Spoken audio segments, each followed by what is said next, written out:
Hey, this video from Groundeddolphin. I'm gonna do this quick video about what I'm gonna do this video about.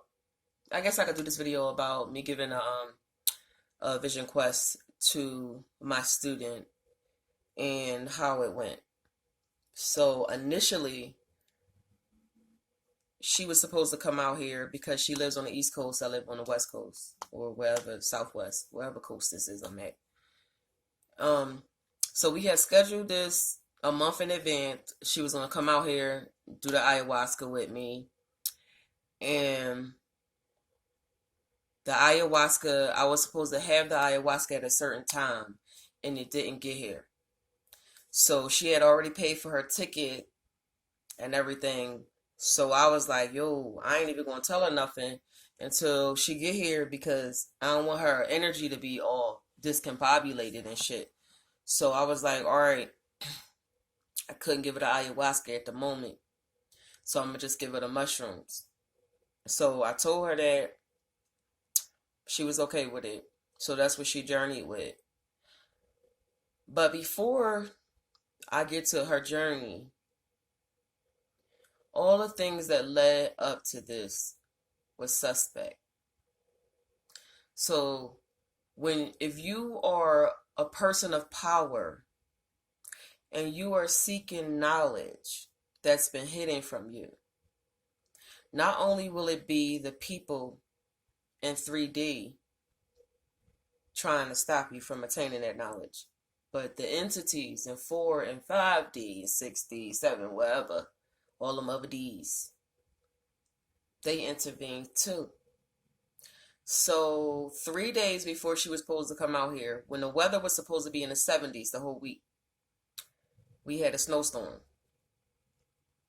So she like, I don't really want to be traveling, with it snowing like that and shit. And I was like, wow, how? Because the weather report was 70 all week. But whatever. So the ayahuasca was held up. It started to snow. And what else happened? Something else happened. Something went wrong with her luggage. It was just like all of this really stupid shit happening to block her from coming here. But she got here. So I'm like, I like my student because she a boss bitch. Like she ain't scared of shit. She like, fuck it, let's just do it. Even though she be scared, she still do it. And I like that because you gotta fucking still do it. Period in life. It don't matter how scared you are, still do it. So I'm preparing for the ritual, getting everything together for her spiritual bath. She had to take that first, of course, before she went into her journey.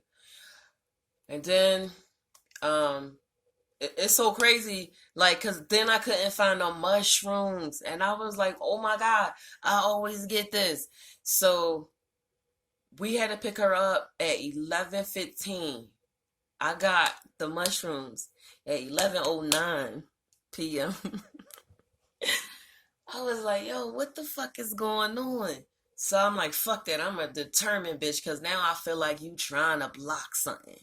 So prior to her coming to do her vision quest with me, I had been focusing for a few months on a specific thing that I needed for her to experience when she went in there. So it's so fucking funny how it just literally happened like that. The thing that I wanted her to focus on, the thing that I focused on that I know that she needed to experience happened immediately. Just like that. So the first thing she do is this with her hands. Like, my hand is not really my hand. It's nothing there. Like, she kept doing, it's no hand. It's no hand. She kept doing that. And I was like, all right, just chill out. It's coming. It's coming. You starting to understand shit. And so then she started talking about the colors and what the fuck. She was like, the colors. She just kept going into the colors. And I said, you know what? Before it get heavy in, let's go for a walk and look at the view of the city from the mountaintop. So me and my husband, we walked her over there, and I said, look at the sky. She said, why does sky look like that? I said, you mean how it really looked? She was like, what the fuck is happening? Then I was just like, just let it come in. You gonna start seeing shit, hearing shit. People gonna be talking to you. So she just breathing in that mountain air. And she was like, wow, I never smelled air this clean before. So she kept smelling the air, smelling the air. And then she got a little bit faded. So my husband was like, all right, it's time. Let's go back in the house. So we walking back to my house.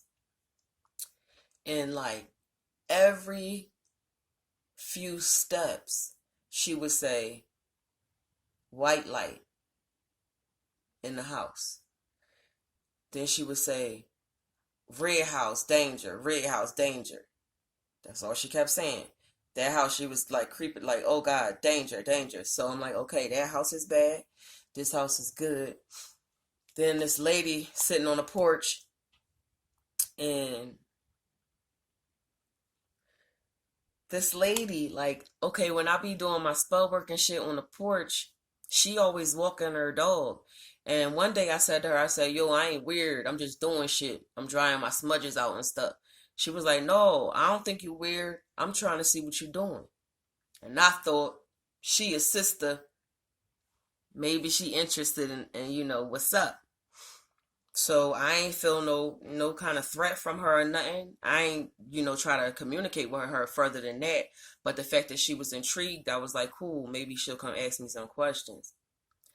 My student walked past her, even with her sitting right there on the porch, because remember, she was under. So she ain't have a concept of the how things are here.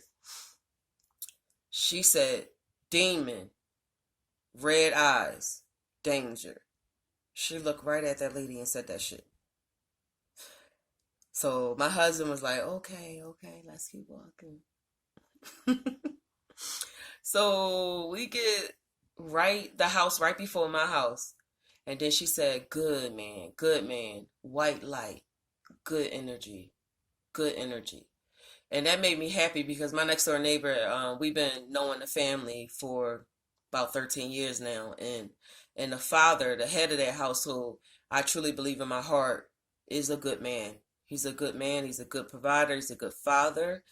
You know, he cares about his family and he does what he's supposed to do. So that's good because that was confirmation for me. But then, you know, we get in there. She sit down and she's going on her journey. I'm not going to tell you what her journey was. But she had her journey. It was exactly what she needed. It was so exactly what she needed. And like when she started to finish getting all of her messages. Oh shit, it was this one thing though, I'm gonna tell y'all. While she was under. So me and my husband, we sitting for her. So we watching her. And we started talking about something. And she snapped her fingers and said, don't move. So we stood still.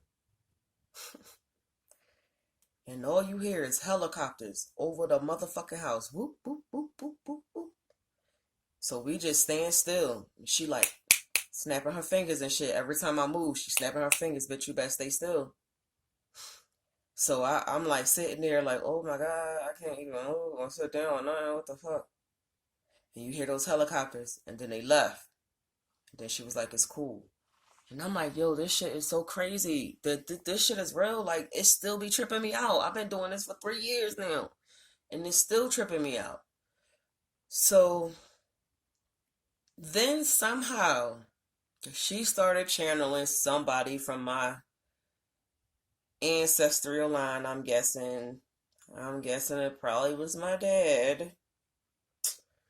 So somehow on her journey, I get in trouble. And I'm like, this shit ain't even about me. Why the fuck is y'all going through her to talk to me? So I was like, okay, let me just shut up and listen. So the message was, I'm not getting enough sleep. And because I'm not getting enough sleep, my everything is blocked for me. And the reason why I'm not getting no sleep was because of my teddy bear. So I'm sitting up here like, I know this bitch just saying this, yo, because she don't like the fact that I got this teddy bear. Because my teddy bear is like the size of a body. It's a big teddy bear. And it's my favorite teddy bear in the whole world. And I sleep with it. So she was like, no, that's not what you think it is. And you need to get the fuck out of here now. And I was like, what the fuck is you talking about? Because I know for a fact that when I was under, I saw that the teddy bear was watching me. Like, but I misunderstood that shit. The teddy bear was watching me. But it wasn't a good thing watching me. It wasn't a good entity watching me. And I said, no, that's my friend. She was like, no, it's not. Get rid of it. So I'm like, cool, say no more. I got my teddy bear. I threw my teddy bear outside. My husband put it in the dumpster. And I'm like, I'm not going to fight the messages that come here. That's something I don't want to do, but I'm going to do it because I have to do it. So I got rid of my teddy bear. And when she left, I did rest for 7 days. For 7 days, I didn't do anything. But I have to say that for a few days after that, I really felt like I wondered if that was really my family telling her to tell me to get rid of that fucking teddy bear, or was it just her thing because she thought I was too old to have a teddy bear. I couldn't decipher which one was real. But the teddy bear gone now, so it don't matter. Anyway, I can't believe I was just talking about a fucking teddy bear that long. So anyway, she got the messages that she needed. She got messages for her entire family. It was a beautiful thing. So that went well. And the sad thing about her going on her vision quest is she went on it. So on her flight home, she said right before they pulled into the airport, she felt this overwhelming dread, sorrow, pain, anger, violence. And then she said blackness, just a whole bunch of blackness, darkness. Sorry. This blackness and darkness. And so she kind of got a little bit sad when she first got home. So that's some things people need to consider when you go through this. When you find out the truth, when you see shit for what it really is, man, it's not easy. This shit is not for the weak. And that's why people go into the mental hospital. Or end up on the street crazy, so you say. You know what I'm saying? So anyway, that was my experience giving my student her vision quest.